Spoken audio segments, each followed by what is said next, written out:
উধাও ভাবনা। আওয়ামী লীগের গত নির্বাচনের প্রচারণায় বেশ সরব দেখা গিয়েছিল অভিনেত্রী আসনা হাবিব ভাবনাকে। বিশেষ করে নায়ক ফেরদৌসের ঢাকা 10 আসনের নির্বাচনের প্রচারণায় নিয়মিত দেখা মিলেছে তার। এর বাইরেও দলটির নানা প্রচারণা ও কর্মকাণ্ডেও তিনি নিয়মিত ছিলেন। এমনকি একটি জায়গায় তার জয় শেখ হাসিনা বলে চিৎকার করার একটি ভিডিও ভাইরাল হয়েছে সামাজিক মাধ্যমে। তবে সবচেয়ে বেশি তিনি সমালোচিত হচ্ছেন ছাত্র আন্দোলনের সময় তথ্য প্রতিমন্ত্রী মোহাম্মদ এ আরাফাত ও সাবেক সংসদ সদস্য ও নায়ক ফেরদৌস আহমেদ পরিচালিত আলো আসবেই হোয়াটসঅ্যাপ গ্রুপে সক্রিয় থেকে। এই গ্রুপটি কাজ করছিল ছাত্র আন্দোলনের বিপক্ষে। গ্রুপের শিল্পীরা এরই মধ্যে তুপের মুখে পড়েছে। গ্রুপের একটি মেসেজে দেখা যায় ভাবনা লিখেছেন, আমরা একসঙ্গে ভাবনা ও সাইমন কিশোরগঞ্জ থাকায় আসতে পারছি না, মনটা পড়ে আছে, জয় বাংলা।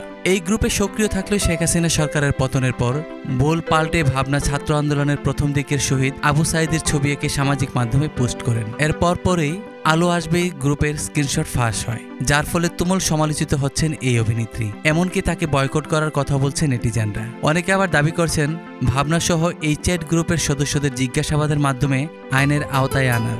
এমন চাপের মধ্যে পড়ে ভাবনা এরই মধ্যে নিজের ফেসবুক পেজ ও আইডি বন্ধ করে রেখেছেন, কারোর সঙ্গে যোগাযোগও করছেন না। এমনকি তার মোবাইল ফোনটিও বন্ধ বেশিরভাগ সময়। সব মিলিয়ে হঠাৎ উধাও হয়ে গেছেন তিনি। যদিও তাকে নিয়ে সমালোচনা এখন চলমান বিভিন্ন মাধ্যমে। অনেকেই মনে করছেন সমালোচনা কিংবা আইনি পদক্ষেপ এড়াতে আত্মগোপনে গিয়ে থাকতে পারেন ভাবনা।